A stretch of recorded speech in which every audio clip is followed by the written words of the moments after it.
All right. Hey guys. So it's Sergio and I am here with Bow Wow Bill.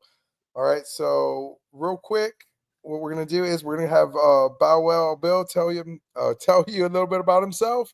I'm super excited. But Bill, thanks for coming on. I really appreciate it. And if you could tell some of our listeners just a little bit about you. So my name is Bill Church, or otherwise known as Bow Wow Bill. I'm just north of Seattle, Washington. I have been training dogs. Had my business up here since 2007, but I've been working with dogs my whole life, just professionally last 20 years. And I'm a family dog, pet dog trainer, but I like to learn from everybody, and I like to learn as much as I can. What's up, Andy? Um, we, we have a great responsibility as dog professionals to always learn. And I also do these live streams on my Bow Wow Bill YouTube channel, my X page, my Facebook page. And I've streamed them for, geez, almost like 8, 9 years. I've done hundreds of interviews with dog trainers just like you. And I had you on as a guest on my show. So it's cool to be on the other side of the camera here and talking about me and what I do. And so thank you, Sergio. Oh, you just went out. I don't know if you're muted. I can't hear you. I did meet myself. Thanks a lot. I was saying, Bill, once again, absolutely. After I was on your show, I was like, man, this is great, and I really like the concept of what you're doing. Getting in touch with other dog trainers. Learning about them, what got them into dog training, their style, their approach, the things that they like to do, and I've been listening to your show for a little bit now, and I'll tell you, every time I'm listening, I'm learning something new. So I really like that. And so what I wanted to do is I wanted to bring something to, my little dog community that, I'm establishing and be able to give them resources outside of just me, right? Because here's the reality, at least from my perspective. It's not like one person isn't an island. Like I don't know it all. And I'm not going to pretend to know it all. I'm not going to tell my clients I know it all or the families I work with that I know it all. I'm going to say, hey, you know what? I can help you get resources. These are the things I know. Let's get in touch with some other dog trainers, some other professionals throughout the U.S. and the world, where we can get y'all's like perspective on training, because you may do something different than me, and it may be more efficient, it may be more practical, or it just may sit better with that particular family. So that's kind of my goal with this. Well, I want to commend you too, because there's a lot of egos in the dog training world, right? And it takes kind of the laying down of the ego to ask for help, right? And to just say, whenever we get questions that we don't know, I was always of the mindset of like, oh, great question. I don't know, but let's see if we can find out, right? And so we are all in this for one common goal, and that is to learn and to help these dogs. And the bigger brain trust that we can form together through cooperation, not so much competition, to help these dogs, that's my goal. And what started it for me, Sergio, was I was just having like a conversation at one of these dog training conferences, and it was so good. I was like, man, I wish we could have recorded that. And so I looked at some of this software, and I can't remember the platform I used before, StreamYard, but now I use StreamYard. And I mean, it's just so helpful, man. Selfishly, it's so I can gain more knowledge to help my clients. But if anybody else that's watching this, either live right now, and I see we got people from Alberta, Canada here, and it's so cool to see. I've interviewed dog trainers from throughout the world, and also people that are watching that are all throughout the world. And it's awesome to know that we all have one passion in common, is to learn as much as we can about dogs and to help our clients. And if we're not professionals, then help our own dogs um, through the process of learning, and to help ourselves as well. For sure. So let's get into it. Tell me a little bit about your training approach. Like what would you classify yourself as? How'd you start off? Things like that. So my training approach is relationship based, I would say. Like I want to gain a good relationship. I want to understand the dog that's at the end of my leash. So understand what motivates them, who they are, what they like, what they don't like, and also be able to educate myself with analogies and ways that I can also help and understand and build a relationship with my clients as well. And so I can help them. When I first started, man, I was a purely positive trainer, Okay. right? And so I kind of fell. I mean, I wasn't originally. I was like, I was pretty. I saw dogs when I was a young kid, pretty harshly treated, and I worked, when I first started working dogs, this was something that I wanted to do. I was 8 years old. I come from a family of 13 girls, who were my first cousins and my sisters. I'm the only boy in the whole family. And Oh, so I was wow. always looking for like a friend, right? And I was begging my parents for a dog, and they were like, one day they were like, "We got you a dog, dude." And I was like, "No way." And I go in and it's Squeaky. The dog's name was Squeaky. It was my grandparents' dog. And they're like, "It's yours now. My grandma and grandpa gave it to you. You got to take care of Squeaky." And I was kind of disappointed because it was a 13-year-old schnauzer, just kind of like 3 feet, three paws in the grave, and but I took care of him, man. I fed him and I took him on walks, and my parents, I think they saw that I was, interested, genuinely in helping the dog. So one Christmas, they gave me a puppy, a golden retriever, and they enrolled me in these classes. And it started out with just like a puppy socialization and then an obedience class. And I brought the dog up through the obedience class and did really well. And the teacher asked me to come back as kind of like a teaching assistant. And so I was there as a young kid afterwards, and I just loved that. Then a little bit later on in my childhood, my parents got divorced and my dad got remarried, and he remarried a family that had this huge ranch, and they had working dogs, and they had a couple house dogs. And so I saw the difference between working dogs and pet dogs. And I saw those working dogs do things that they shouldn't be able to do, man. I was just enthralled. I was so just I was in awe of watching these dogs work. But the dogs, man, they weren't dogs that you can go up and pet. They'd avoid me. They'd be like, "Get out of here, dude! Like, what are you doing?" And it was a flip side. We had a couple of the house dogs that just stuck around the house. The working dogs, they didn't even sleep in the house, man. They slept actually underneath the house. There wasn't even a kennel or anything. There was just kind of like this whole cellar that the dogs would go into.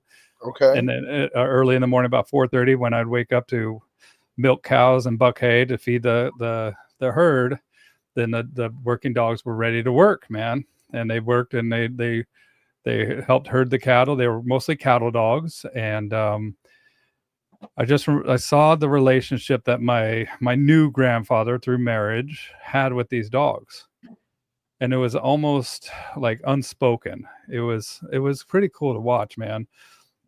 But it was pretty harsh too. I mean, there were some times that I saw dogs get kicked by cows, and so I saw them how tough they were. I mean, I tell people with their cattle dog that that they have as a pet cattle dog, I'm like, you don't realize how tough this dog is. Like, and these dogs are meant to bite. They're meant to bite the hocks of the cows to get them to go, right? And so when we look at livestock dogs, I have a fly in here too to drive me nuts on a side note, but we look at livestock dogs, and when we have dogs that like collies that are with sheep, the size comparison of the livestock pertaining to the dog is pretty similar. Like the sheep and the dogs are almost similar in size. The dog's a little smaller, but the dog can imitate or intimidate the sheep by staring, by movement, by spatial pressure, and so they're and by barking too. And so Mhm. they can move these sheep by barking, by just getting in front of them, moving towards them, and all that stuff. They can guide the sheep. With a cow average weight of a cow is like 1,600, 2,200 pounds, right? And so it's the size disparity is like so much greater. And so these dogs are meant to be way more intimidating and way more physical. And so they would bite on the hocks of the cow to get them to move. When the cow was like, "No, dude, I'm staying right here," dog would go up, bam, nail them. The cow would be startled and start walking. And so these dogs are meant to bite. And And I've seen numerous times that dog, the cow kick the dog literally go flying through the air, like flipping head over, head over, ass over tea kettle, what would you say? Right, And then right, right. land on the ground and zip right back to that cow. And I was like, man, these dogs are something else. And so it's good to get like kind of an experience of that working nature of the dog. And I tell my clients, like, the role of the dog has changed in the last 100 years. And a lot of times people get these dogs because they like the way they look. They don't really consider the job that this dog was initially bred for. And so when they get a powerful breed or a high maintenance breed, I always like to encourage them, we got to find an outlet. We got to find a way to stroke the intrinsic desires of this dog and what's kind of baked into that dog. And so that's where I started looking at different sports, dog sports, detection work, protection work, IGP, you do the French ring, right? Where we're actually encouraging dogs to bite in a structured manner that gives them an outlet to fulfill the desire that they have naturally, right? And Sure. so, and the So more I've learned, the more I have allowed the dogs to kind of guide my path through which teacher I would seek out. Like, I would watch these dogs perform on the field in the sport world, in the herding trials, in obedience trials, and I would like, who trained that dog? And then I would want to talk to that person to kind of glean any knowledge that I could about maybe somebody that I can learn from if I can't learn from them, some books I can read, some teachers or people that they recommend. for sure, something you were mentioning right now was about essentially fulfilling the dog's intrinsic need, right, or their innate needs or the characteristics, right? So, for instance, I'm seeing a lot right now, and we all see it, I think. A lot of breeds. Well, I don't want to get into it too much, but breeds aren't exactly what they used to be, right? Because of Right. poor breeding practices, things like that, and also because we take these wonderful dogs that are gifted and like can do all this work, right? You talk about cattle dogs. If you want to talk about like different herding dogs, whether you're talking about a Dutch Shepherd, you're talking about Australian Shepherd, German Shepherd, whatever the case may be, right? All these shepherds and people, they get them because they like, oh, that's a cool looking dog, and then they put the dog on their couch, and then when the dog starts like acting up, right, misbehaving, as people like to say, um, they want to like correct the dog right off the bat. They want to get mad at the dog.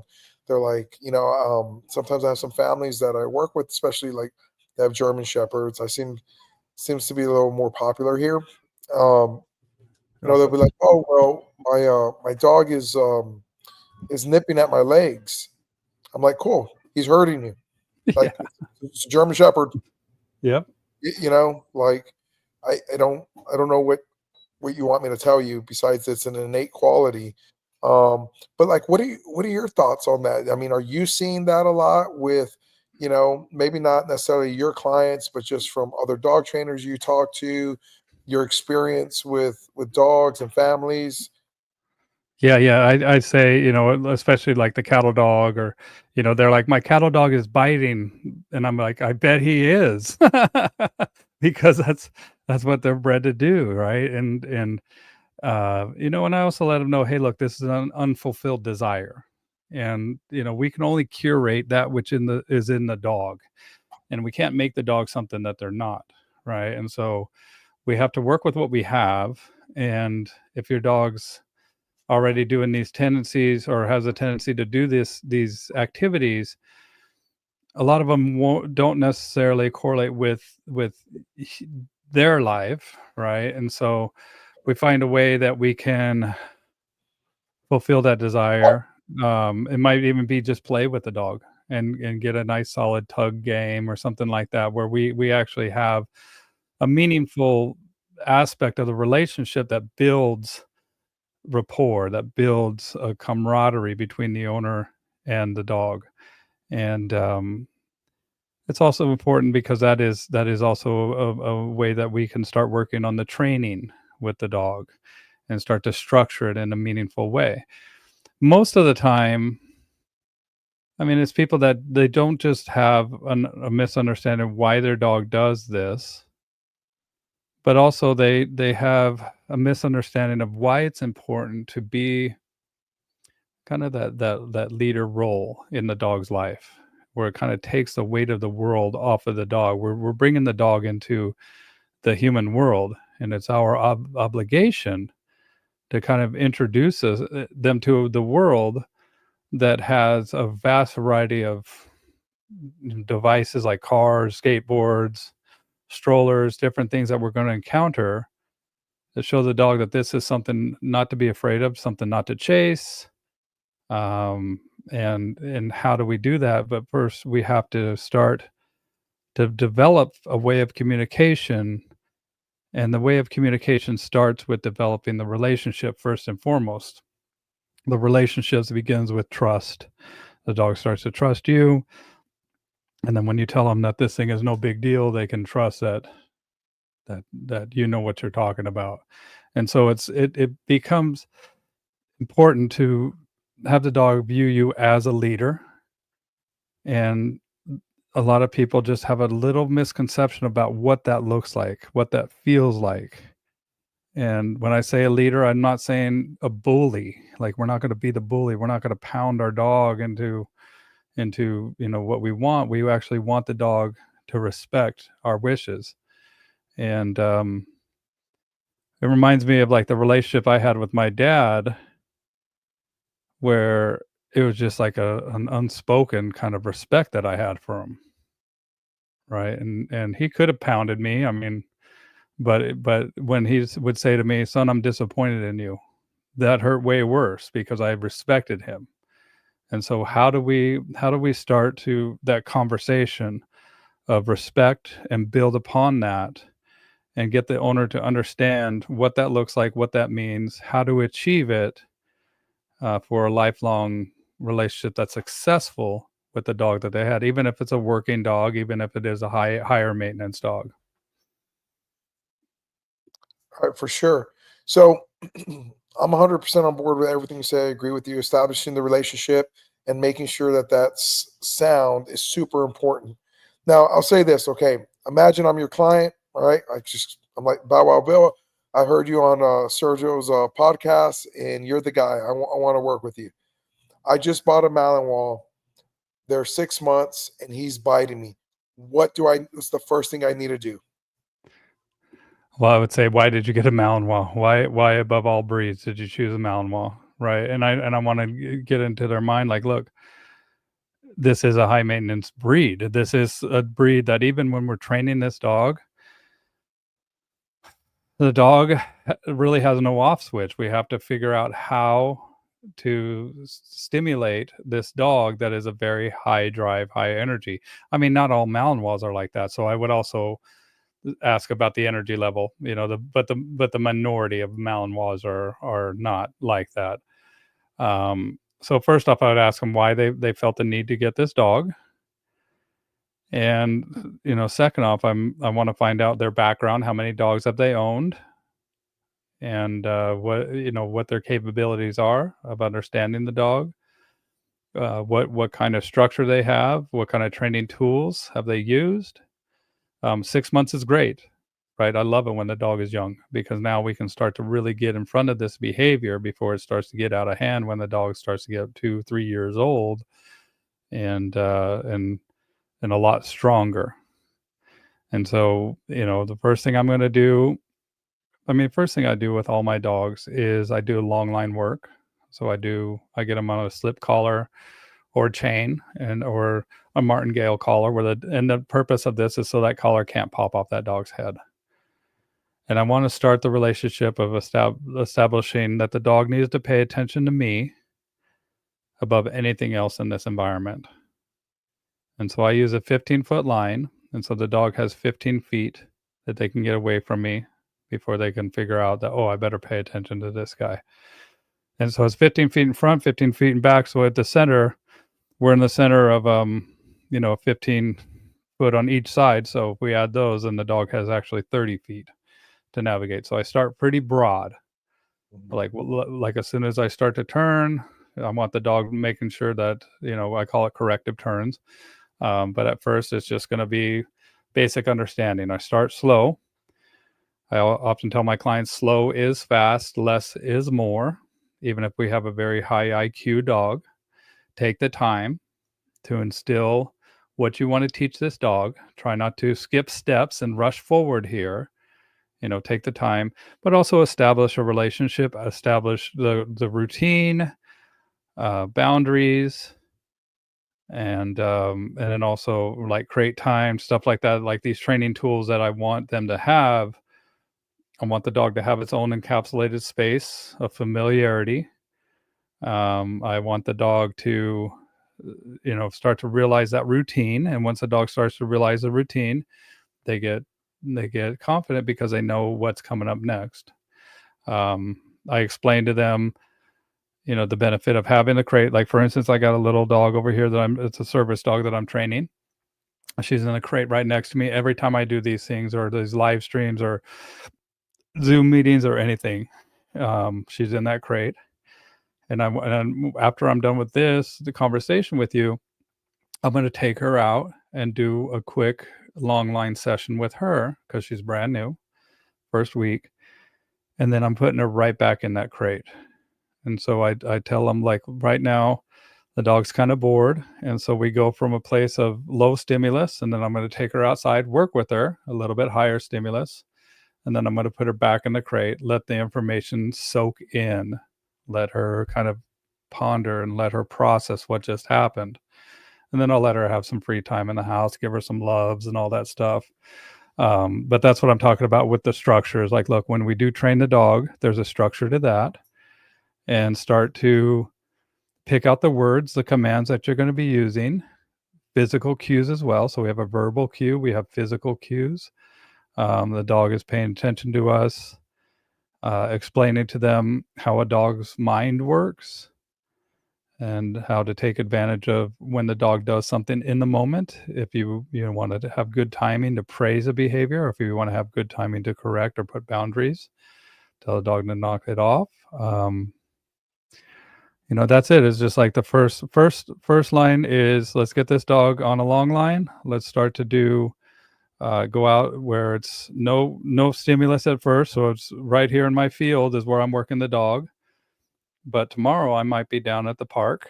So it's a different area. So now the dog starts to realize, oh, we're doing the same exact thing, but it's a totally different environment.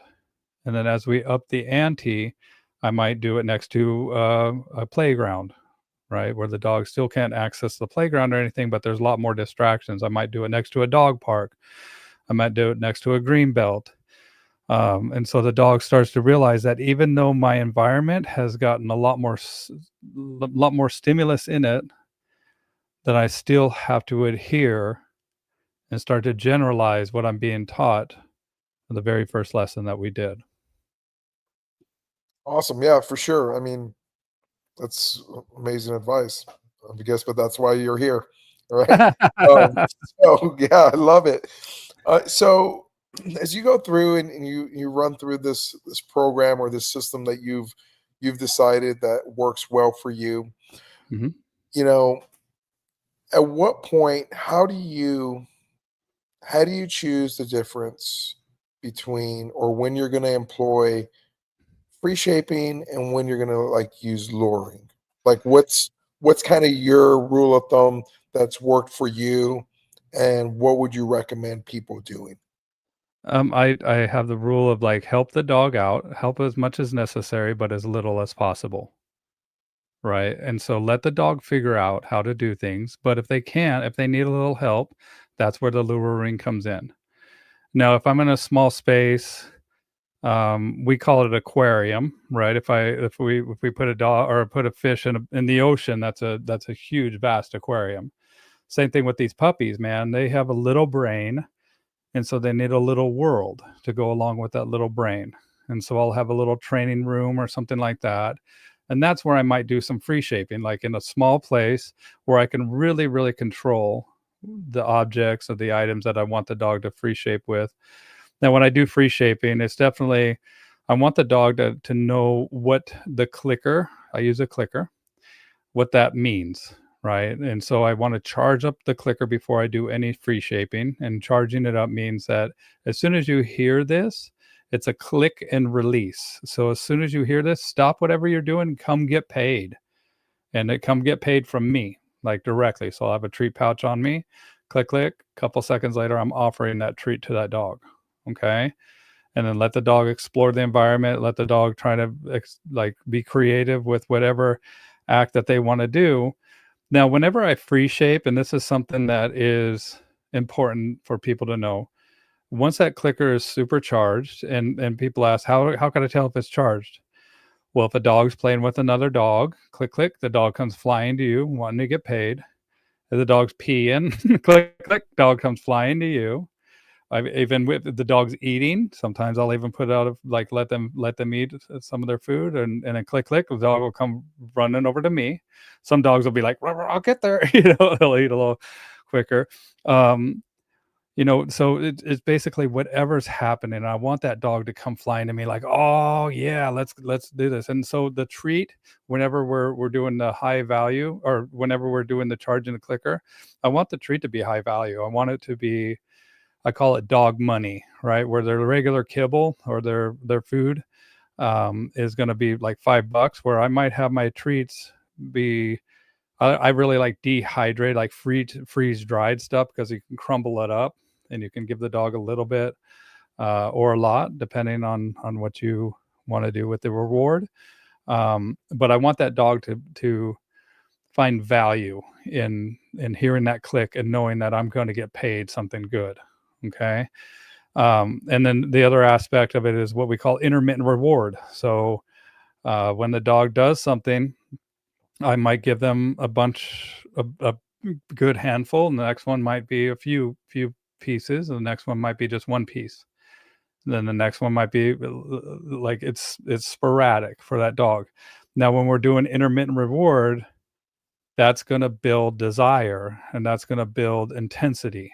And so, depending on what I want from that dog, so if I want a dog to be very enthusiastic, very pushy, then I'm definitely doing intermittent rewards, and I'm having the dog come to me. And sometimes I'll have my hand held out like this, and I want that dog to kind of bump my hand a little bit, like, feed me, come on, right? And then I'll feed them, of course. Now, if I want the opposite, if I want stability, then I'm doing predictable rewards. And sometimes I might even click and then go over to the dog and give them one treat, one treat, one treat, or two, whatever it is. But I want it to be stable. And so it depends on what you want from that dog. Okay. Now, with free shaping, I tend to do the intermittent rewards because I want the enthusiasm. I want that dog to be like, what's going on here? I'm getting paid. I want the dog to be kind of cracked out a little bit. Now, when you're free shaping, what I recommend for my shadow students and for anybody that's kind of new at this is don't be specific in what you're looking for. Like, there's sometimes that absolutely you're going to be specific, but sometimes that dog might offer a behavior, being creative, that you can capture with that click. Okay. So, for instance, if you put a cone out, a dog runs one way around it, click, click, good. Dog runs the other way around it, click, click, good. Dog bats it with their paw, click, click, good. Right. And we'll see more of that. And the dog might go over there and sit on it. Right. And if we were looking for the dog to go the other way around it, we just missed a big opportunity to possibly reward a nice little trick, or something that dog has offered. And the one thing I like about free shaping is it's an operant way to have the dog be the artist, and so the dog, let them express some creativity on what can get them paid. Now, also with free shaping, what I like to do is I always like to end the session with the dog wanting more. I have a cue to start, so we have a cue when the window opens, so the dog, maybe getting paid. For me, the cue is want to work. And you can see my dogs that know that, they're like, "Oh, what did he just say? Awesome!" And then they'll start exploring things in their environment, try to see if that gets them paid. And then my cue for the window being shut is all done. And especially for our working dogs that we're trying to be very enthusiastic, I tell people that the cue to stop is way more important than the cue to start, because these dogs are already primed up and high energy and ready to go at any moment. And so a lot of times, like, we have to be ready once that dog starts to explore and crazy again, to correct that and be like, knock that off. No, all done. And another way that I'll end the all done is I will jackpot the dog. And when I jackpot the dog, I literally take out my food pouch and I'll dump the whole thing out. So I They love that. yeah, they love it. And not only that, but it's like, it's something that shows them, okay, cool, we're done. Mhm. And so I don't put it like more than the dog can eat, unless it's a puppy. Sometimes I don't care. Like, my puppies are growing, and so I'll let them eat as much as they can, and just get a full belly. But uh, if that dog leaves that jackpot, then I end the session. Then I bring the dog out. And so if the dog's chowing down and goes over and sniffs somewhere else, then I might end that session. Let the dog know, hey, look, as soon as you abandon this, and it's gone. Um, but there's nuances, and it's people, like, play with it, like play with your dog in a way that you learn, what motivates them, and play with the space that you're in. So if you're just starting this out, the smaller the space, the better. And even we have like little Skinner boxes, or a place that we put the dog in, a little box where they can just turn around, and we'll even back tie them too. And so we teach bite work that way. We teach scent detection that way. Um, there's lots of ways that we can let the dog explore behavior, be creative, and allow this to become their idea. Even though we've structured the whole thing, we want the dog to learn on their own. And that's a much more effective way of learning, Sergio. Is like, when I free shape, or excuse me, when I'm luring all the time, and having the dog with me and showing the dog everything. When I leave, a lot of times, so does that training, because I'm not helping that dog out. I mean, And it's harder to generalize at that yeah, point, it's right? harder to generalize, right? And so when the dog does it on their own, and now we go, okay, cool. Now let's try it over here, and then put the same thing there. Let the dog general. Oh, this is what I did last time, and I figured it out on my own. And then that's where I say, help as much as necessary, but as little as possible. Let the dog do, and let the dog figure out on their own. It's much more meaningful to that animal, for the long term, for them to figure it out. Right, for sure. And something else, spot on with everything that you're saying, is that it helps the dog become a problem solver, Yep. right? Because if I'm always giving the dog the answer, then in the absence of that, they don't know what to do. Anxiety can kick in, they can get stressed, right? Start having displacement behaviors, just all sorts of stuff. But if we teach them how to make decisions, right? We reward the things we want to see more often, and depending on your training approach, not yours specifically, but a person's training approach, you know, um, we do positive punishment or negative punishment to decrease the things that we don't want to see. It's going to shape that dog and their ability to look at its environment, make decisions, and do what it needs to do. Right. Yep. Um, I'll give an example that I recently had when I went and did my brevet down in Mexico. So I was a terrible handler. I didn't do the right thing and I didn't read the rules enough. Okay, common mistake people make. And I didn't know I was supposed to say guard after I outed my dog on the face attack. All Okay. right. So it was like the day before I sent my dog on a face attack because I was warming him up on the field. And, Teddy did amazing. He goes out, he does his thing. And I'm like, Teddy, out. And then they get mad at me, right? They're like, hey, like, you need to say guard. Like, what? And, there was a little bit of language barrier. Like, it was crazy. I'm in Mexico and everyone's speaking French. I was like, what? Like, what's going on here? And so, yeah, I'm like, all right. So the next day, so we practiced a couple times and I'd say guard and he just wasn't like feeling it. He would like recall and things like that, right? And so the next day, It's trial day. I send him out. He does amazing. He's doing great. And I'm like, Teddy, out, guard. He literally stops, right? He outs like he's supposed to, but he looks at me and then he looks back at the decoy. And so in his mind, and this is what I imagine was happening, is there was like decision making being made there. Like he knows the exercise, he knows he's supposed to stay with the decoy, but he didn't recognize the command, And so I thought he was gonna recall. I was like, oh dude, he's gonna come back to me. Like he doesn't know what like it's my fault. I didn't train him for this. I didn't put him in this scenario. And he looked back and forth maybe twice, and then he stayed with the decoy and he was looking at him. Right. And so for me, it was like a proud moment. I'm like, great. Like I've worked enough with him that he understands decision making. He was able to make the right decision. So I think that as we go through and the training approach you were talking about, using luring, using free shaping, but using it appropriately, right, is really the key to having a dog that can do things like that.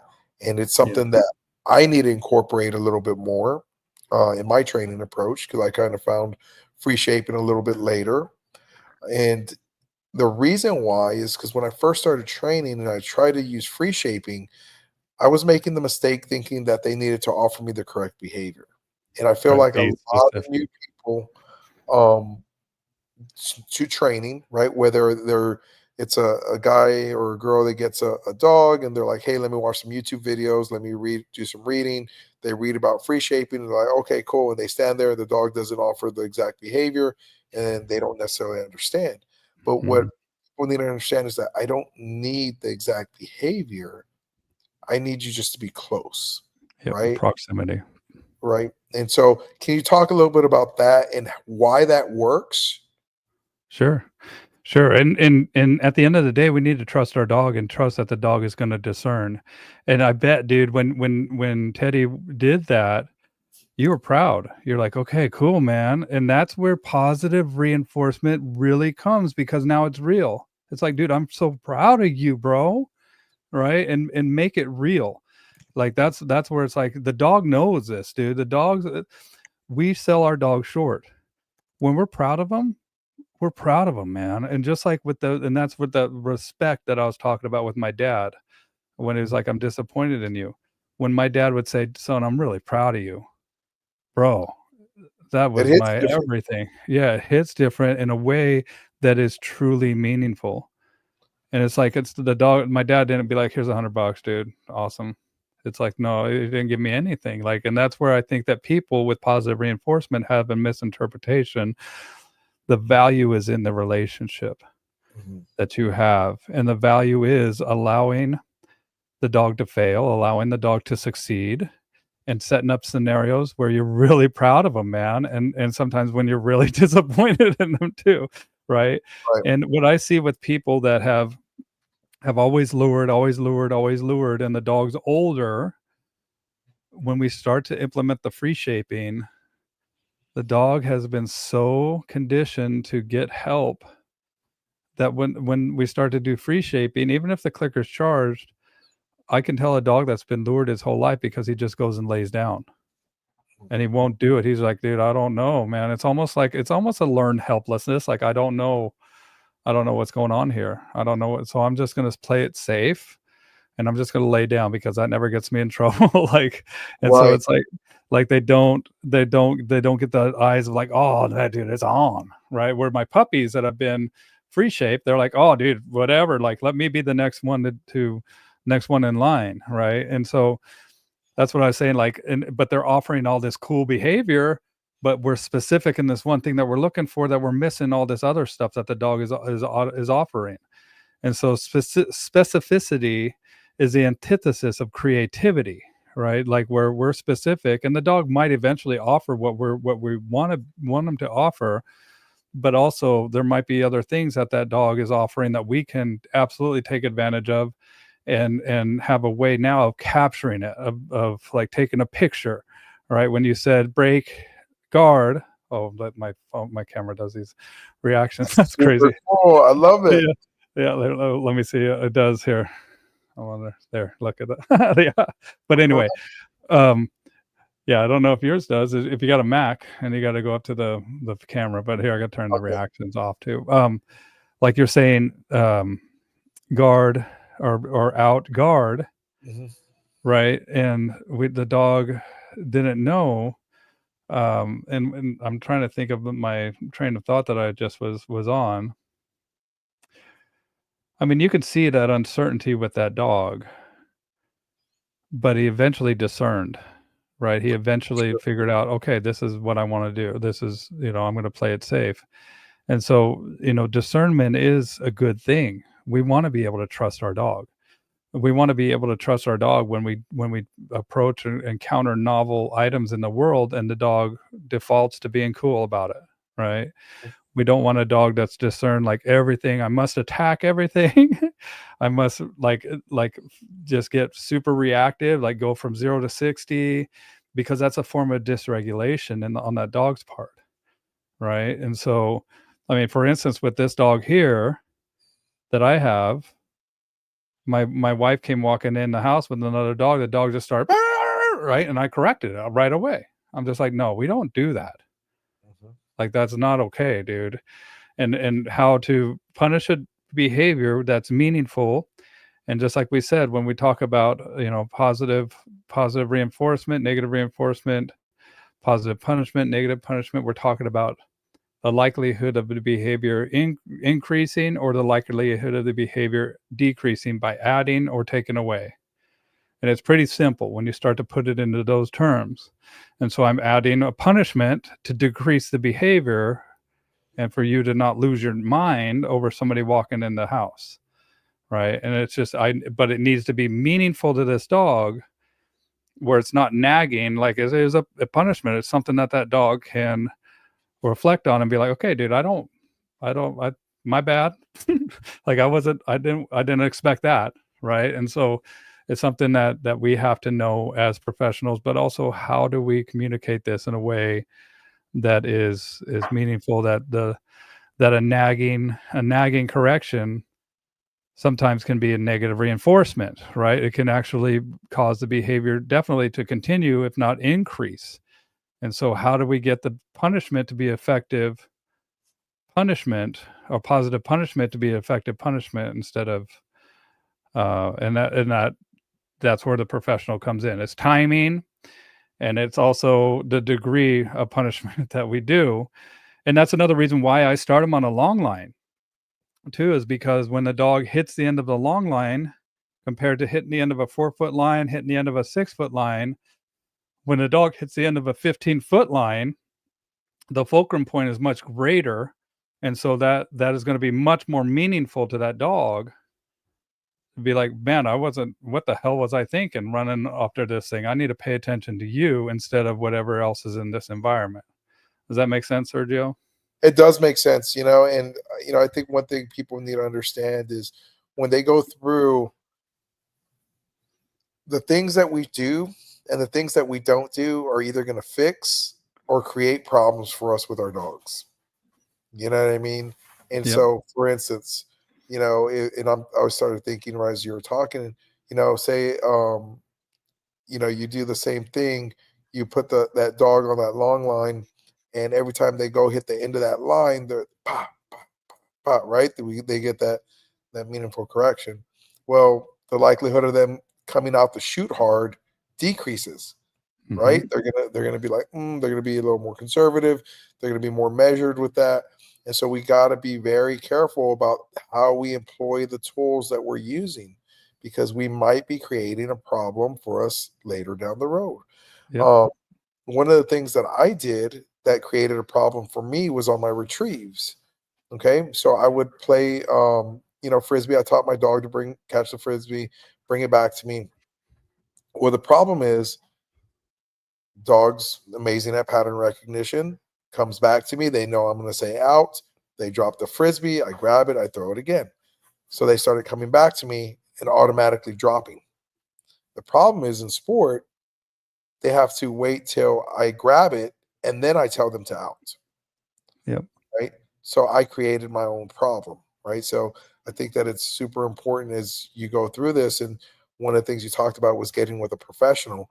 Is when we say getting with a professional, at least in my mind, I hear a professional in that aspect of whatever you're doing, right?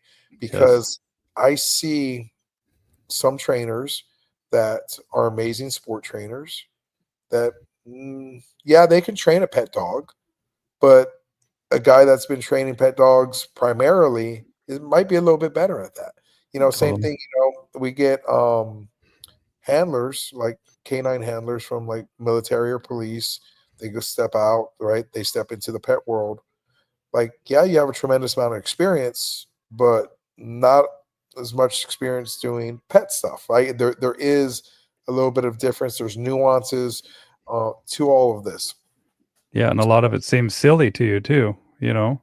And it's the same thing too, like, even when I help sport dog people as a pet perspective, and that's what I tell them. Like, even you and I had a conversation, right, about, "Try this," like, put the dog on the leash, have the person or you walk away, Hmm. and then introducing whenever we're gonna transfer the line, "This is our friend," right? Like, little commands that I'll do as a pet dog owner or a pet dog trainer, and it also boils down to that relationship. Like, I've trained some military dogs here, military handlers, ex-military handlers that are getting into the pet dog world, and they want a better relationship with their dog, right? And their dogs are working dogs, Mals, Dutchies, and, I mean, the first thing I was doing with one guy was like, "Dude, I want the dog to actually look at you as valuable as far as you are giving him the treat." He would do the click, and then he would scatter the food on the ground, click, scatter the food on the ground.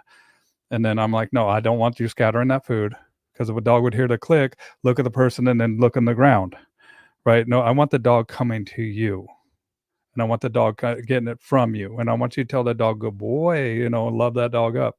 And then after our session was done, I was like, "Dude, go out in my field, lay on the grass, and hold your dog."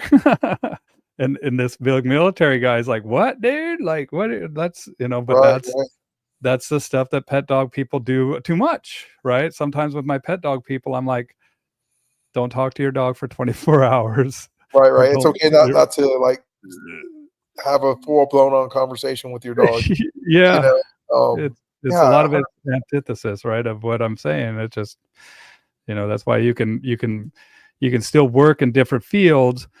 But, damn right, like, I'm going to Bethany, I'm going to you, I'm going to people that are proven, that know the sport in and out. I'm going to Bart Bellin for bite work. I'm going to, a bunch of people that are titled. I'm going to, there's people in PSA, there's people in IGP, there's people that have a proven track record, and those are the people that I want to learn from, and also to poke the holes in the program that I'm doing, and that's the beauty of this, is like, look, we got to know sometimes that we're going to mess this up. We absolutely will mess it up, even as professionals. Every single day we're going to mess it up, we're going to make mistakes, and we're going to learn.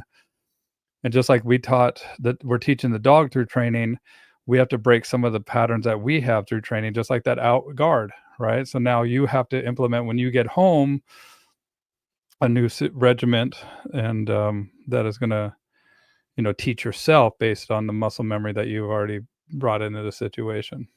for sure. It's 100% it.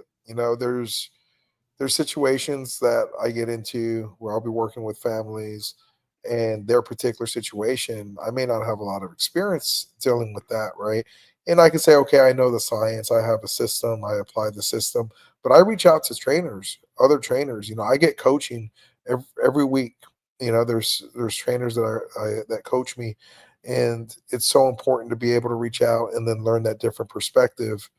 And because there might be something done in sport work that will work really great for pets, or vice versa, right? There might be something in the pet world that just works really great for sport, and it's just because it's uncommon or it's not applied that often doesn't mean it's not valuable, right? Totally.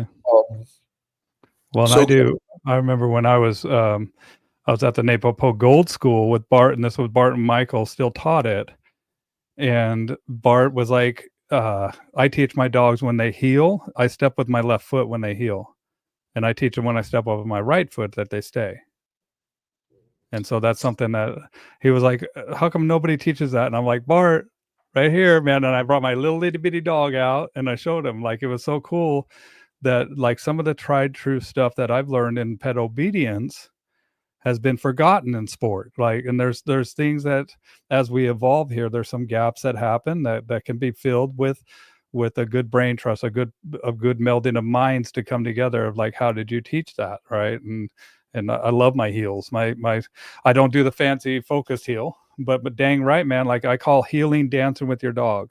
And so I can move just a little bit and my dog will heel right next to me. My dog, I can have my dog spring around, and I'm a pet dog person, right? So, but it's just going to benefit me too when I get into a sport. When I choose one, I'm still leaning towards IGP just because of the tracking Yeah, aspect that's of it. awesome. Yep. Um, so going back, I do the same thing. When I step off on my left leg, my dog moves with me. When I step on my right leg, they step off, they stand still, and I learned that from Nate. But I do want to address this question real quick because I think it's super important. Let me see. Okay. I'm trying. I Try to. see the comments here too. So All right. So long lines uh, are awesome to use. yeah. So he caught the tail end of it. So once again, Caleb, I think you're more accurate with this next statement. Yeah, it's getting used, right? And so, and Caleb was up here. I think that he just joined, so he was asking what we were talking about. Yep. What's the topic? Just got here earlier. So yeah, Caleb, I used my long line at the very beginning, and so I was talking about how I have a very broad space that pup. Usually it's a puppy, but like I started my obedience at about 6 months of age. So when the muscle skeletal form in that dog has gotten to a point where we can, if we need to, the dog hits the end of the line or anything, we're not hurting that dog.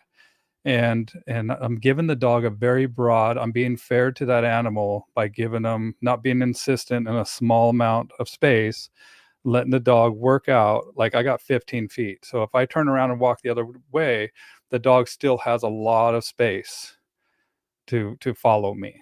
Okay. And if the dog, if I turn around and walk the other way, and when I do the long line, I literally just hold the line, hold the handle of the line at my belly here. And that's it. Like, I'm an anchor. And a lot of times I'm not saying anything to that dog. One of my favorite sayings is silence is golden, duct tape is silver. I say that to my clients all the time. Just because I think we talk way too much. We want this dog to discern. We want the dog to figure out on their own. And sometimes there might be something out in that environment, like a squirrel or whatever.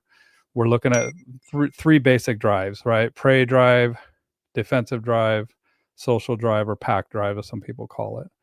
And those are the drives that I'm kind of playing with by introducing different environments where we might have one of these things present. Like, I have a chicken coop in my backyard.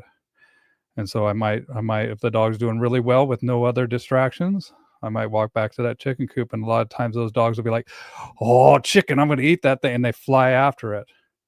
Right. And once they hit the end of a 15-foot line, it's going to be much more meaningful to that dog.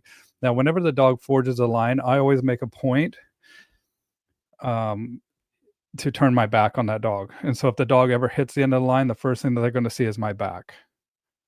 And so the dog realizes, "Oh my goodness, what was I doing? I need to pay attention to you," even though these things were very interesting to me. And I'm not saying no bad dog or anything like that. I'm completely silent. Let the correction be meaningful to that dog. Let that correction show the dog that this is a behavior that they don't want to repeat. Bow wow, what up? What up, Sierra? Yep. Hey, so real quick, Bill, I want to talk. Tell me about Nepopo. Okay, so um, I know a little bit about it, but you are a gold multiplicator. Okay, you, Yep. and so Well, I think currently I'm not. I probably will be again, but I gave up my gold multiplicator status just because I got a lot of traveling and stuff that I'm doing. I got a police conference that I'll be doing the podcasting for here in September, and I just didn't have time this year to do my classes. So I'm a gold graduate. I've been to many different schools with Bart and Michael themselves, and also at the new school that they do in person. And they also offer an online silver school. And I've done an interview with the whole team, the whole Napopo team, on my Bow Wow Bill channel. I need to make a thumbnail for it that's going to be a little bit flashier, where they talk about all the work that went into creating the online silver school. And so NAPOPO stands for negative, positive, positive. It is a system developed by Michael and Bart Bellin, where it gets the dog to do every time on cue with heart and soul. Right. And so when we look at dogs' natural behavior, they come up, they go grab, they're hungry, they go grab the metal bowl, they're standing there right in front of you with the metal bowl in their mouth, looking at you like eyes on fire, ready,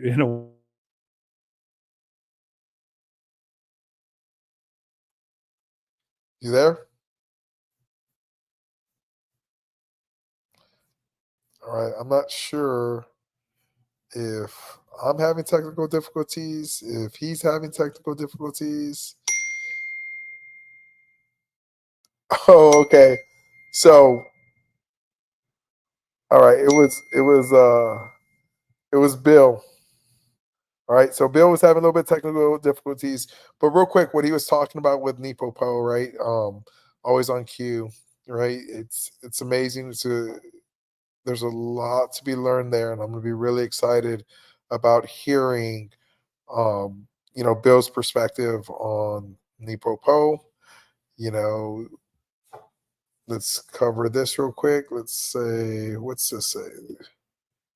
All right. Okay. Great. I have so many questions here. Glad I'm live because I've just been watching Sergio's YouTube channel every day, and one day I want to join the program. I love training dogs, and I'm learning. Caleb, I really appreciate that. I appreciate the support.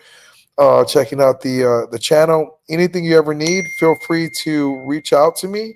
All right, and I'll answer your questions. I'll do a video for you, whatever the case may be. Um, and if I don't have the answer, then I'll tell you I don't have the answer. But I am going to be doing these live Q&As with dog trainers from all across the world. I actually have a good friend of mine from Mexico that he's going to be on in a couple weeks. So I'm really excited about that. His name is Manu, and he does French Ring down in Mexico City.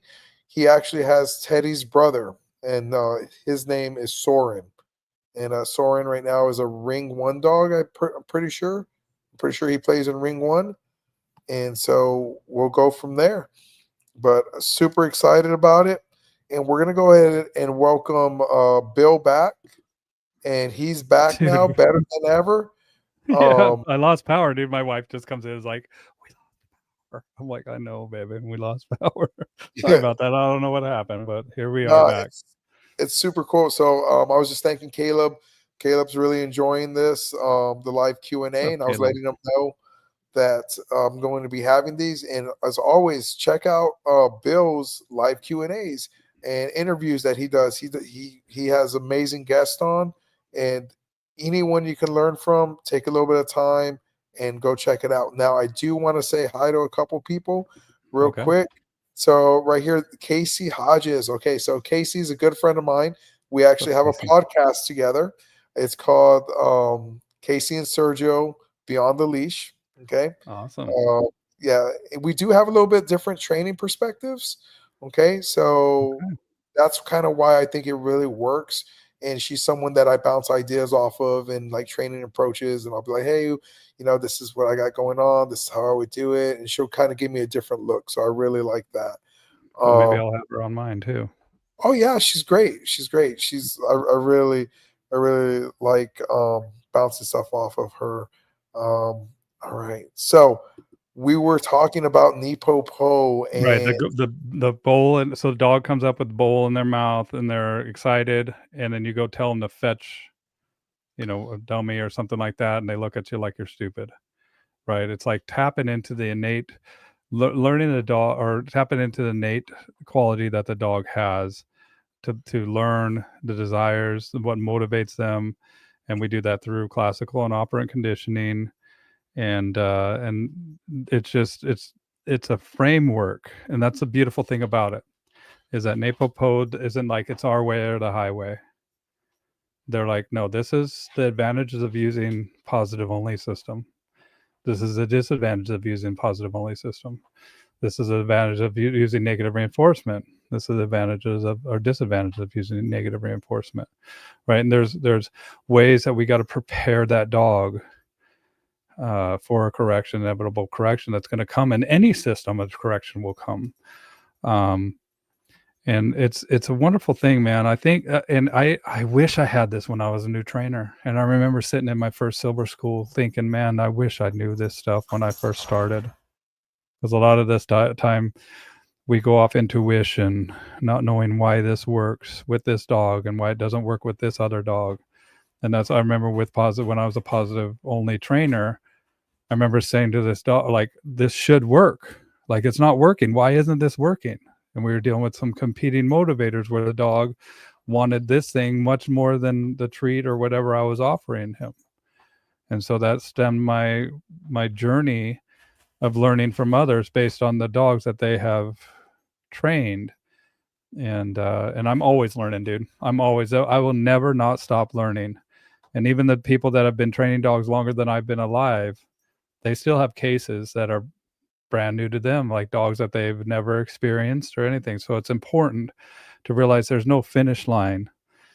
And so the NAPOPO is a wonderful community, a wonderful base of knowledge to learn, but it takes a while to really process it, and it takes a while to start to adapt and to start to implement what you've learned.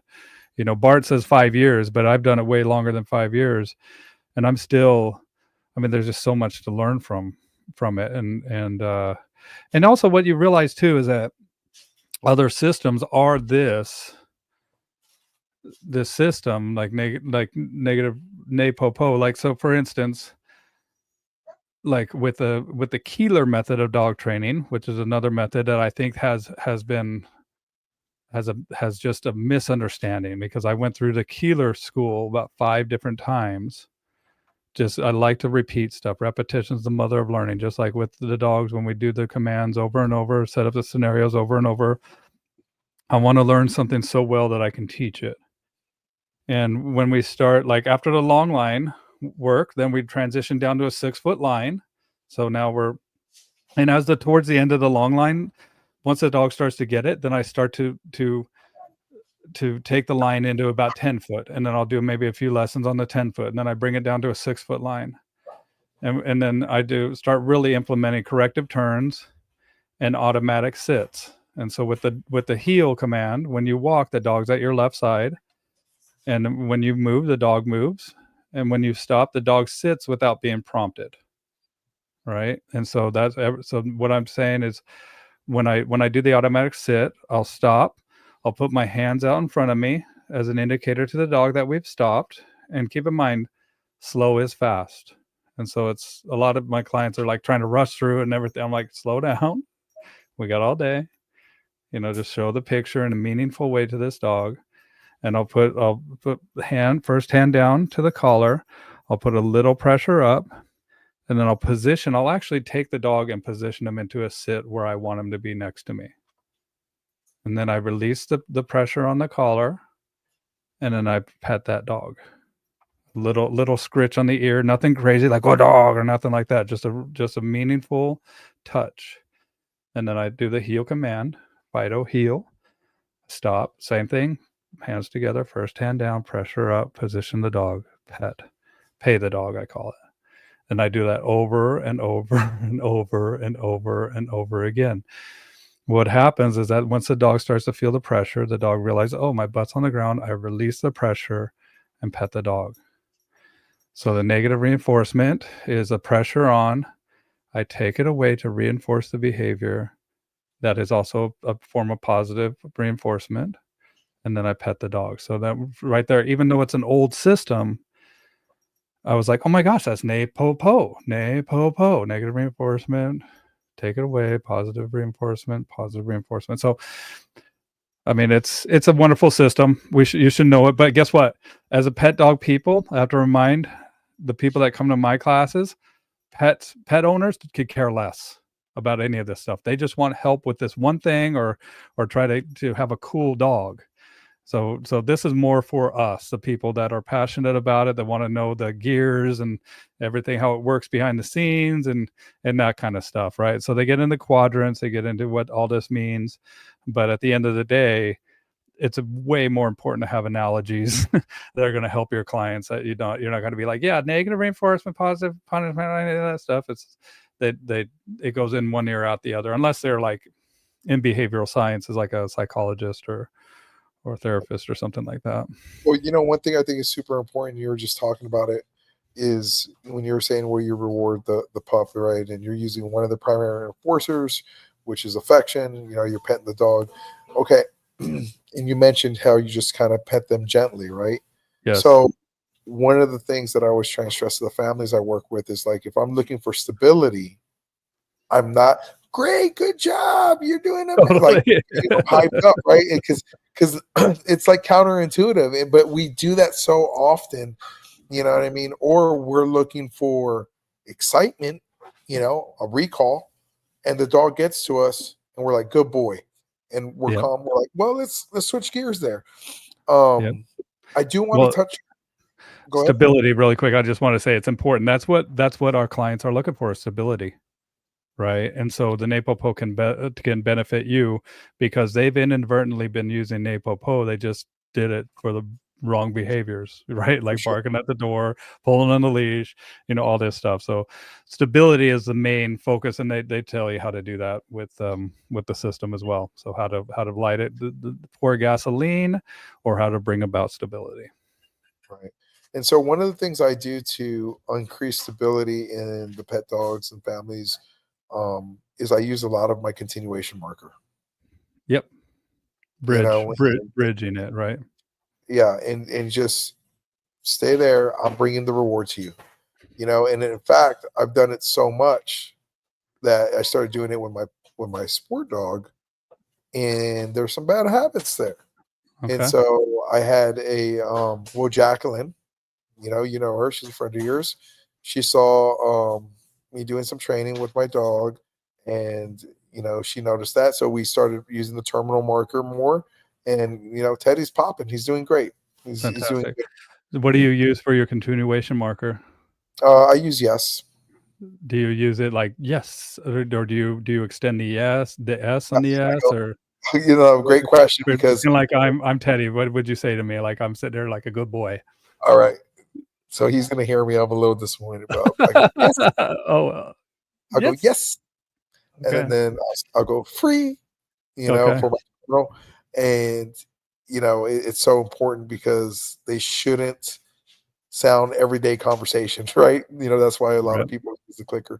Now we do So have a my couple questions. I do want to touch on these. I'm not going to pull up all of them, but I am going to pull up one of them my that continuation too, real quick before I do it, is good, good, good, good, good, good, good, good, good, good. That's what I use for my continuation. Good, good, nice. good, good, good, and then when they've done it, then it's yes, yes, right. So All right. So Caleb's got this. He says, "So I'm going to be getting a Corso. What's the most important thing for training a Corso? You would say, with it being such a large breed." So I'm going to take a crack at this real quick, and okay, then I want to hear your thoughts. you got it. So first thing I would say, and I ask this to everyone, why a cane Corso? Yeah, That, that's that first. is, and it doesn't even It's a matter. powerful dog. It's a big He could dog. tell me I'm getting a King Charles Cavalier. My question is going to be, Okay. why a King Charles Cavalier? Right. So that's the first thing we need to figure out, right? Because we kind of touched on it earlier, where we were like fitting the right pup for your lifestyle and Yep, your what you're looking. situation. Yeah, your situation. And so that's the first thing I would do. And then after that, I would go see a professional trainer to get you started off on the right path. But Yep. Bill, Well, and I'm all about the body awareness, right? And start with some solid obedience with that dog. Foundation work is a must with these cane corsos. I mean, they're great dogs as long as you've started early and you keep up expectations and have a way of having a meaningful relationship with that dog, not allowing things to get overwhelming to that dog is key. um, I do a thing called body bend exercises. I'm going to see if I can find anything on YouTube with the body bend For sure. exercises, because this is something that I think is very powerful for, um, especially with the heel and with dogs that are big and kind of aloof sometimes. I don't know if I can find one, but what I use PVC pipes in a flat area, and I have my pipes cut at different dimensions: 12 inches, 9 inches, 6 inches, down to 3 inches. I lay them out in a grid pattern. And then once the dog starts to learn the heel, I walk them in and out of this pattern. And then I use it also to teach the stay, because each one's like a gate, like a gateway. And I have the dog stop and I'll stay, and then I'll put the dog in, or I'll walk in front of that dog, and incrementally train that dog. But training is huge. I mean, training is huge for even if it is a King Charles cab. And I even do these body bend exercises for my smaller breeds, but my Dobies and my Cane Corsos really seem to benefit body bend exercise here. I hope I don't get some crazy video from typing this into YouTube. Yeah, yeah, I was about to say, a guy's Um, responsible for whatever he puts up. yeah, I That's don't yeah. I don't have it, so it's hard. I'll have to shoot a little video. Maybe I have one on my old Bow Wow Bill channel. But just structured training, getting them exposed to different environments, but in a way that is where they can make the right decision. Um, yeah, I can't see it anywhere. Oh, I see our live stream right there right now. So Awesome. I'll see what I could also find. But yeah, body bend exercise, because this dog also has to, I mean, the dog's going to be heavy, and you want to be able to handle this dog in many different situations. We have a string test where I actually, when I teach my dogs how to heel, I give you the homework of, you take a thread, so a spool and a thread, and you attach one thread to the buckle of the collar, and one thread to, or the ring of the collar, and one thread to the buckle of the leash. And then I want to walk the dog, and I'll do the body bend exercise with the dog. And at the end of the exercise, you have to take the buckle and the leash and snap the thread. And so that is essential for my big dogs. Like, I want this dog to be handled with your pinky, like you be able to, I don't want this dog to at all realize the power and strength that he has, because once he does, and it's a pretty good battle, to uphill battle for the dog to start to come back from that. Something else I would suggest, and this is for every dog, is as we go through, and I see a lot of it online, and when I when I'm saying I see it a lot online, I'm not knocking it. Okay. I just want to make that clear. But I see a lot of it online, and the reality is social media is not necessarily real life all the time. No. And so what they do is they see all these really great trainers, and they're doing all this amazing work, right? They're luring dogs into these crazy positions. They're doing this amazing healing or this freestyle stuff, right? And everyone wants to do that. And I fell victim to that as well. But kind of where I lean to more, or lean towards more now, is that your dog has to be social. You have to build, a pup that is resilient, that is confident. You talked about exposure earlier. Hmm. So, what does exposure look like and socialization look like? And this is to me, and if you have a different viewpoint on it, Bill, I'd love to hear it. But when I tell people that I want to socialize my dog, I'm not taking my dog to meet other dogs. I'm not No. taking my dog to meet other people. What I'm doing is I'm exposing my dog to new sounds, to new sights, new smells, new textures, things like that. That is my goal and my approach to building a social, confident dog. And I think a lot of times people we want to hit the fast forward button, right? Like this just and it's Americans, right? And I don't know if it's like that in other countries, but for us, we want it now. Like 2 day shipping, 2 day shipping don't work. Like I ordered these new glasses, the Meta glasses, so I can record content when I'm catching dogs, when I'm decoying, right? Because it's super awesome. That'd be awesome, right? Great view. Yeah, I want them too. Yeah, 2 days, and I am pissed why it's taking 2 days. I'm like, what do you mean 2 days? And We're a so what bunch of happens prima is donnas here. 100%, right? First world problems. And so we do that with dog training. And sometimes we need to take that step back. We need to make sure that exposure is there, right? So, first thing, find out why you're getting that particular breed, whether it fits your situation, just like Bill talked about earlier. Second, make sure that that socialization is there, that exposure is there, that confidence development's there, making sure we don't miss that socialization period, and then get with a pro trainer, start working the obedience, do all those good things. Yeah. Um, Well, yeah. meet the parents of the dog, dude. Like all this stuff. Remember, one of my favorite things to do, Sergio, is matchmaking. Like I love finding dogs for people. And I do Mhm. on my website, like it's one of the services that I offer.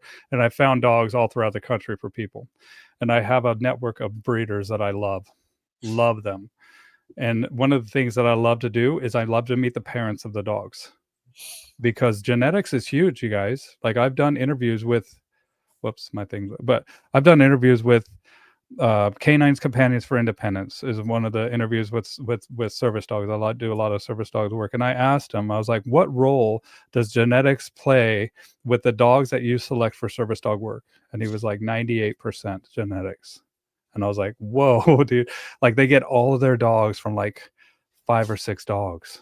Like it's crazy. Like so, meet the parents, see how they interact. With you and when you do the socialization right, like just like I was talking about when we start to train the dog, I started in a very open, like very simple manner, but once I start to implement some distractions within that environment based on those three drives that I spoke about: prey, defensive, social, or pack drive. um, we see that when we start to socialize the dog, we're just bringing them an environment where one of these three things is present. And a lot of times too, if that person, I don't know why that does with balloons, but if that person comes up and touches your dog, or if that dog comes and reaches your dog, sometimes we are actually wiping away or unraveling some of the training that we're doing, because we're teaching that dog, pay attention to me, I'm talking to you. And even though I brought you in this environment with all these distractions, you're still safe as long as you do what we're asking you to do, which is usually a downstay or just tolerate or just be. And so and just different surfaces, like even in the wet weather, I might even walk through a puddle or have the dog sit on wet concrete, go through sand. We want to expose them to different textures. We want to expose them to different environments. When I go, I'll even go downtown Seattle, where it's like just a hustle bustle of people. And that's like my final exam for a lot of these dogs, because I want them to be pretty solid before I start to do that stuff, because that is a pretty big ask of these dogs, right? And the last thing I want to do is for people to come up and touch my dog, anything like that. Um, and even though we belong to America, we are a bunch of prima donnas ourselves. Well, we also have a bunch of prima donnas that will just touch your dang dog, man. That's the other thing, is like I've said to people, we were working on a downstay with one of my dogs that has actually bit people, and this lady's like, "Can I pet your dog?" And I'm like, "No, no, you can't pet her. We're working on." And the next thing I know, she's petting the dog after I said no. Like it doesn't. No, Sometimes it it doesn't drives even me matter. nuts.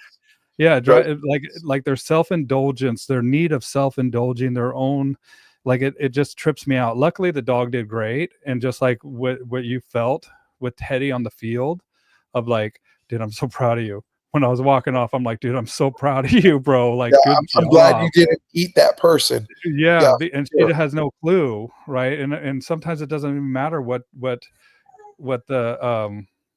what let the guest talk. I'm the guest. He thinks that Did that's someone what he say said. that? Where Yeah, they let at? the guest talk, Bill.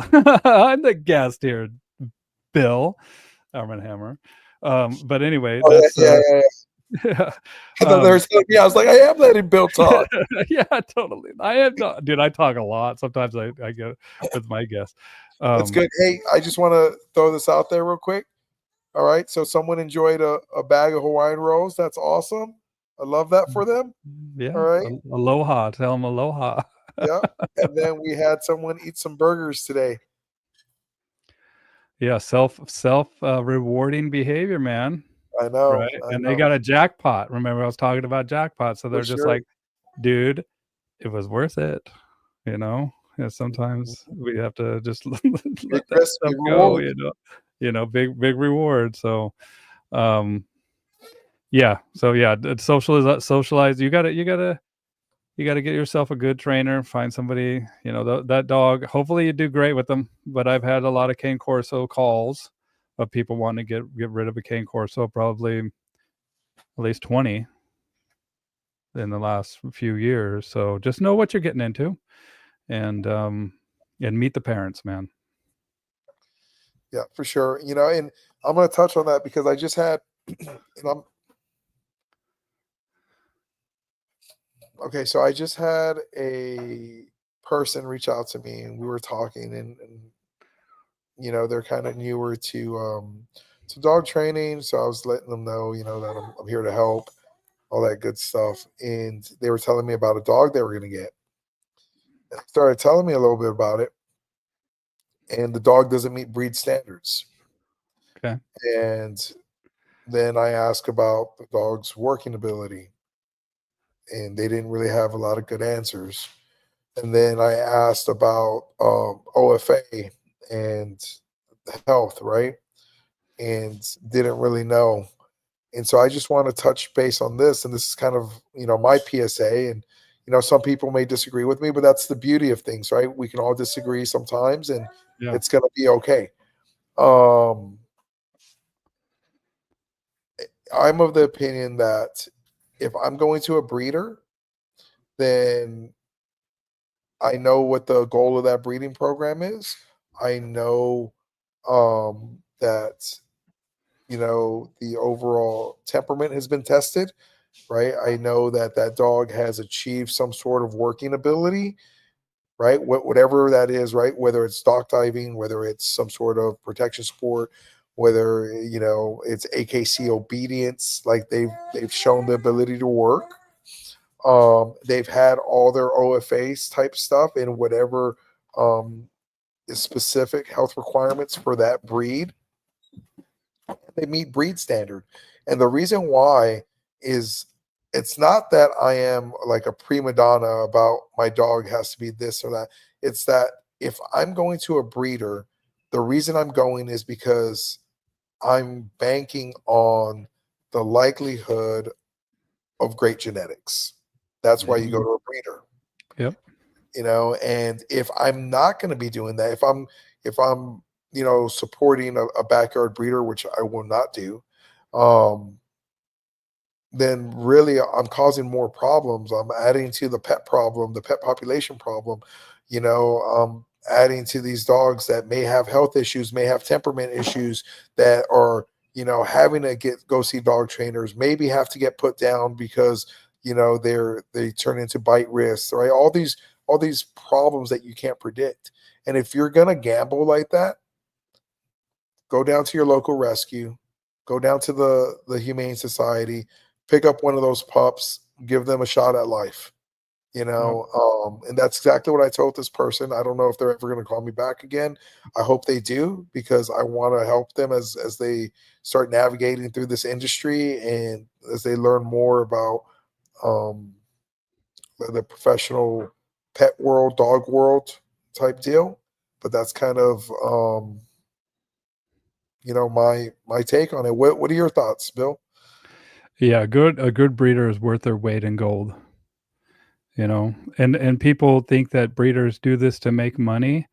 And at the end of the day, man, like it sometimes costs money to breed them. They do it for the love of it. And that's where, like, I love talking to Bethany, and we got into Newfies. Like, she's doing the Newfoundland, and the joyful demeanor of that dog is a standard, right? And so it's not just prioritizing health and well-being.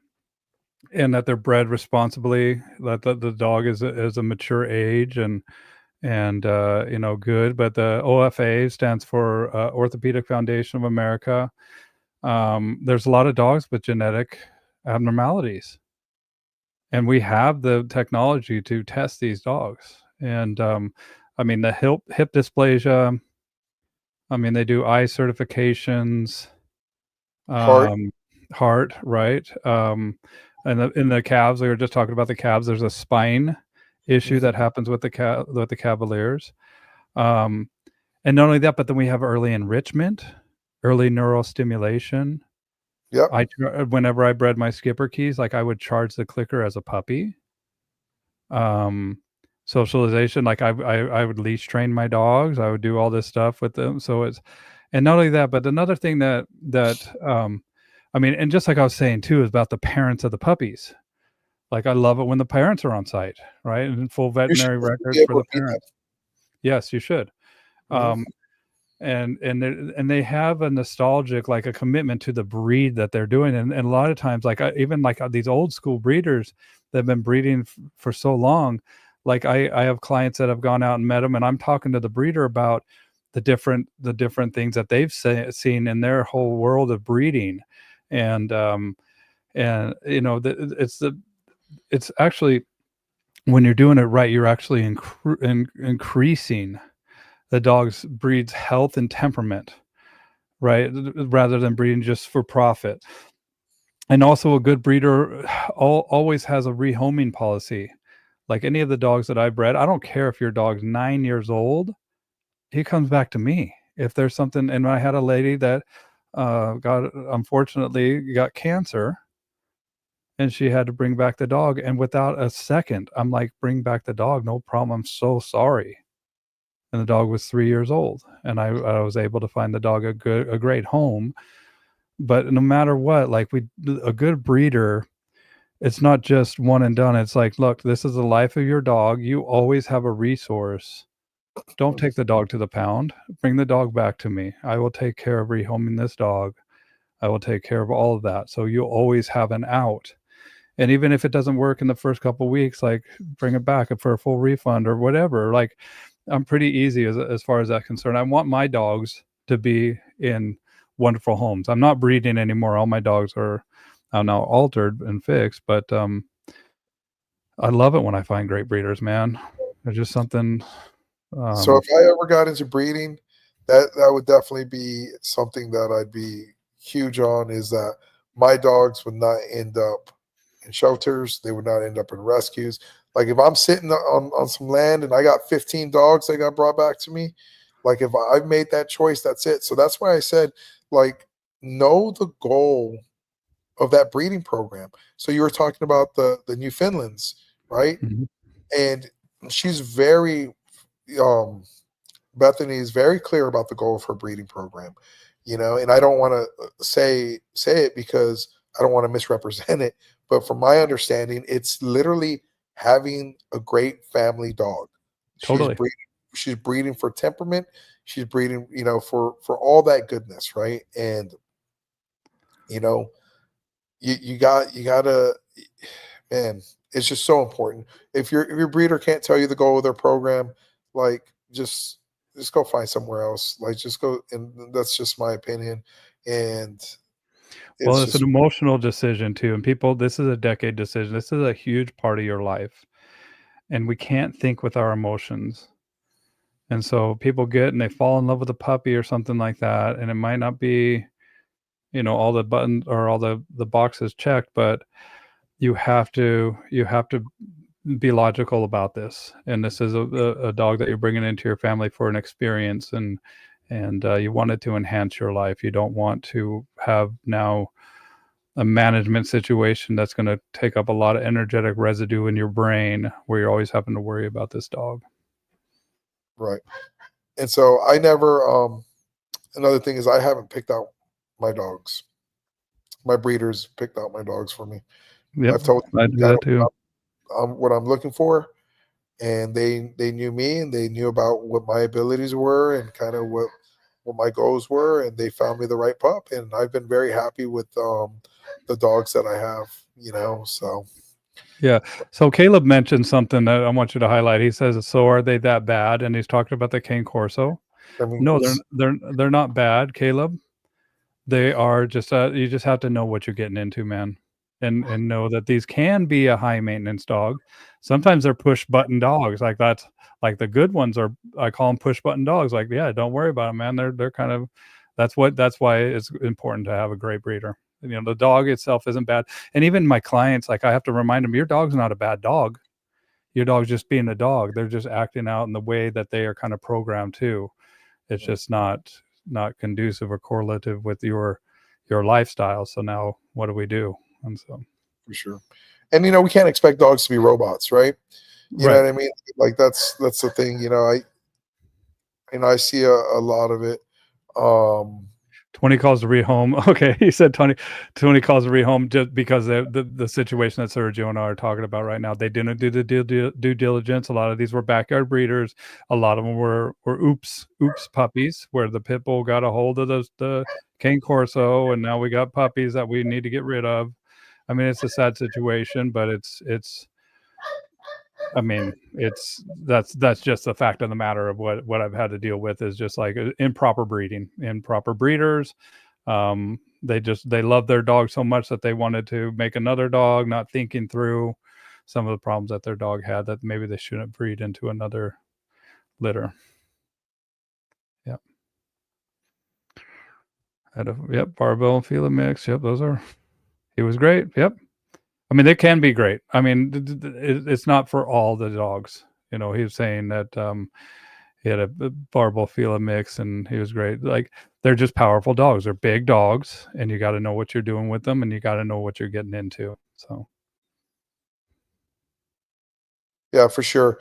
And so when I'm talking about the breeding and stuff like that, I'm not knocking you know dogs that aren't purebred. I'm not knocking rescue dogs or dogs that were in the humane society. But if I was a betting man and you asked me without me putting my hands on or eyes on a dog if there was going to be a better temperament, I would bet on a well-bred dog. yep. Then you know what I mean. That's just the fact of it. But man, Bill, we've touched on a lot of great things today, and I'm really excited that you were able to come on. And I just want to see what do you think, or what's an important message that you want to send out to everyone that kind of tuned in or is gonna tune in about dog training, life, anything, whatever it is. Well, thank you for having me on, Sergio, and I just want to say thank you. I'm grateful that so many people in this world has allowed me to live my dream of working with dogs. And this is something that I think is a truly a gift from God, and I'm just so grateful every day that I wake up and able to experience this life.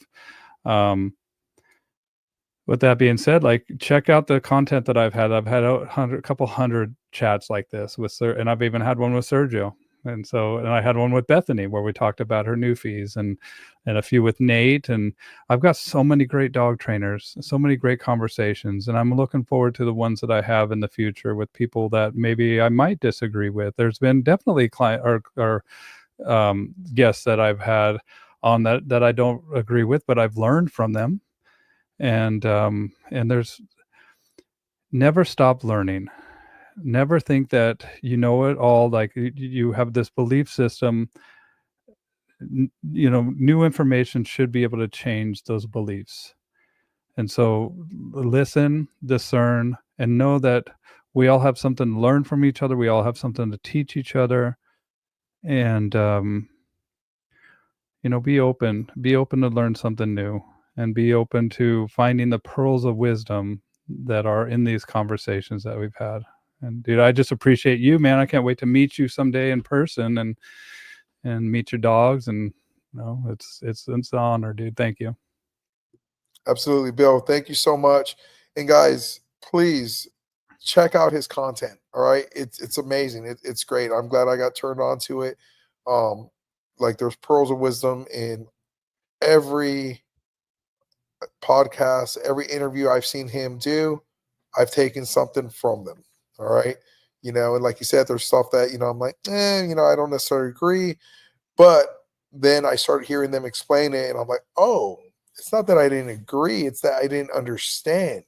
Mm. Right. And so a lot of that happens when I'm doing this and I'm watching a lot of your episodes is like, I might hear it, I'm like, oh no, I don't initially, right? I'm like, oh, I don't agree with that. And as I hear the conversation happen, I'm like, no, I do agree with that. My level of understanding wasn't there. And that conversation you had helped clear things up for me. So that's why I think this is really, really important to do. Um, but Yeah, yeah, and everyone that tuned in, listen, thank you so much. yeah, Um, thank you guys. Corpus Christi Pet Memorial Center, Lakers for life. I'm so sorry to hear about his GSD. Passed away at 4 years old. Oh, that's a prime. My favorite age of dogs is at 5 and 6 years old. So I'm so sorry that happened to you. yeah, that's tough. Um, yeah. So Corpus Christi Pet Memorial Center. That's my buddy Scott. He has a beautiful, beautiful dog named Bryn, and they're doing really great. They're doing really, really amazing. I'm really proud of them. And one thing I'm gonna throw out a little plug for Scott here is, man, he handles pups in the most caring way possible. It's not just taking your dog to the vet and then giving them a shot there. Like he does a lot. He does it right. So if you're in South Texas, like, and unfortunately, something happens to your pup, like, Scott's the guy to call. He Yeah. just does an amazing, amazing job. Um, yeah. Yeah, I made a post about the love of our dogs, right? And I just had a profound conversation with one of my clients, and I have a euthanasia evaluation form that I send people when they start to decide if it's the right time. And I tell people, like, what a gift we can give our dogs to end their suffering after everything they've given us in our life. So thank you, Scott, for doing what you do. And it's a hard job, man. And I really respect the people that are in that trade. So thank you, Scott. All right, guys. So thanks for watching. I know I've probably closed this out a couple times, but that's just me. I always start talking again, and then I close it out, and I start talking again. But hey, listen. All right, we're going to be on Spotify. We're going to be on YouTube, Facebook, all that good stuff. Please show your support. If there's someone you want me to talk to, hey, let me know. Or if there's someone you think Bill should talk to, reach out to Bill. Bill's an amazing guy. Um, Totally. and I'll tell you, there's a group of us, and we're friends, and we're all kind of doing something very similar. And I'm always going to throw something out for my good friend Nate Schomer, because I wouldn't have this life if he wouldn't have introduced me to the dog training world. So check out Nate's content. Check out Bill's content. It's amazing. And guys, once again, thank you so much. Y'all have a great evening. Good night, guys. Thanks for watching.